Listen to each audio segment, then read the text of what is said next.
semuanya, dalam video ini saya akan membahas tentang kasus lingkungan yang cukup ramai diperbincangkan di Indonesia, yaitu kasus Pulau Rempang. Kasus ini bukan cuma soal pembangunan dan investasi, tetapi juga soal keadilan sosial, hak masyarakat adat, dan pelindungan lingkungan hidup. Mari kita bahas bersama-sama dengan sudut pandang hukum lingkungan supaya kita lebih peka terhadap isu-isu seperti ini. Pulau Rempang adalah salah satu pulau di Kota Batam, Provinsi Kepulauan Riau. Pada tahun 2003, pemerintah menetapkan pulau ini sebagai lokasi proyek strategis nasional yang bernama Rempang Eco City. Proyek ini bertujuan membangun kawasan industri, pariwisata, dan pemukiman modern.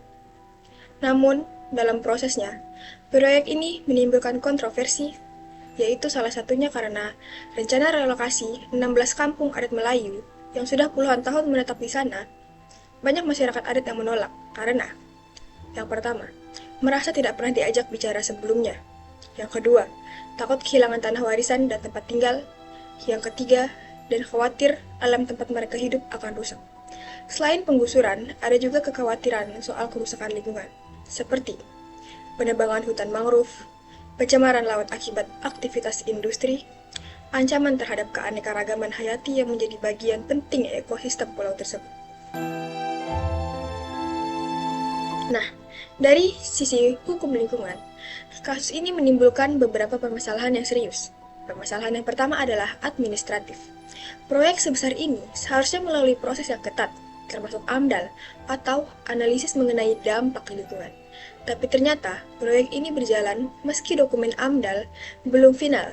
Ini jelas melanggar Undang-Undang Nomor 32 Tahun 2009 tentang Perlindungan dan Pengelolaan Lingkungan Hidup, khususnya soal hak partisipasi masyarakat dalam proses pengambilan keputusan. Permasalahan yang kedua adalah perdata. Warga bisa menggugat secara perdata karena mereka kehilangan hak atas tanah dan lingkungan hidup yang sehat. Ini bisa dilakukan melalui gugatan ganti rugi atas kehilangan mata pencaharian dan tempat tinggal. Dan permasalahan yang ketiga adalah permasalahan pidana. Kalau dalam proses penggusuran terjadi kekerasan atau pengerusakan lingkungan tanpa izin yang sah, maka bisa masuk ranah pidana. Dalam Undang-Undang Nomor 32 Tahun 2009, ada sanksi pidana untuk perusakan lingkungan hidup, termasuk pidana badan dan denda miliaran rupiah. Dalam hukum lingkungan, penyelesaian konflik bisa dilakukan lewat dua jalur. Jalur yang pertama adalah jalur litigasi atau pengadilan. Masyarakat bisa mengajukan gugatan ke pengadilan, baik secara individu maupun class action, bahkan bisa juga melalui mekanisme citizen lawsuit, yaitu gugatan oleh warga negara yang peduli terhadap pelestarian lingkungan. Jalur yang kedua adalah jalur non-litigasi. Penyelesaian di luar pengadilan, misalnya melalui mediasi, negosiasi, musyawarah, atau fasilitas oleh lembaga hukum atau organisasi lingkungan. Ini penting untuk menghindari konflik fisik dan mencari solusi yang menguntungkan semua pihak. Penyelesaian ideal adalah yang adil, tidak merugikan masyarakat adat dan tetap menjaga kelestarian lingkungan hidup. Dalam hukum lingkungan, masyarakat punya hak dan kewajiban untuk ikut serta dalam perlindungan lingkungan hidup. Hal ini dijamin dalam beberapa undang-undang, antara lain Undang-Undang Nomor 4 Tahun 1992 tentang Penataan Ruang, Undang-Undang Nomor 23 Tahun 1997 tentang Pengelolaan Lingkungan Hidup, dan yang paling penting Undang-Undang Nomor 32 Tahun 2009, khususnya Pasal 70, yang menyebutkan bahwa setiap orang berhak memperoleh informasi, berpartisipasi, dan memperoleh keadilan dalam pengelolaan lingkungan hidup. Warga Pulau Rempang telah menunjukkan peran aktif mereka. Mereka melakukan aksi damai, menyampaikan aspirasi ke DPR, menggalang dana dari LSM dan masyarakat luas. Ini adalah bentuk peran serta masyarakat yang sah dan dilindungi oleh hukum.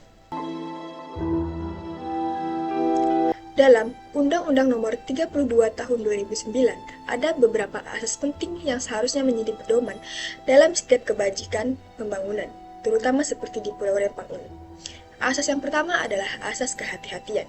Setiap kegiatan yang berisiko merusak lingkungan harus dikaji secara mendalam terlebih dahulu. Asas yang kedua adalah asas partisipatif. Masyarakat wajib dilibatkan dalam setiap proses perencanaan. Asas yang ketiga adalah asas pencegahan. Lebih baik mencegah kerusakan daripada memperbaiki setelah terjadi. Dan asas yang keempat adalah asas polluter pays principle. Siapa yang merusak lingkungan wajib bertanggung jawab memulihkan dan membayar ganti rugi. Tujuan dari undang-undang ini, pasal 3, adalah untuk menjamin keadilan generasi saat ini dan generasi yang akan datang, serta menjaga kelestarian lingkungan demi kehidupan yang lebih baik. Kesimpulannya, kasus Pulau Rempang mengingatkan kita bahwa pembangunan tidak boleh mengabaikan hukum lingkungan, hak masyarakat adat, dan keberlanjutan alam. Terima kasih sudah menonton video ini. Semoga kita semua semakin sadar dan peduli terhadap isu-isu lingkungan.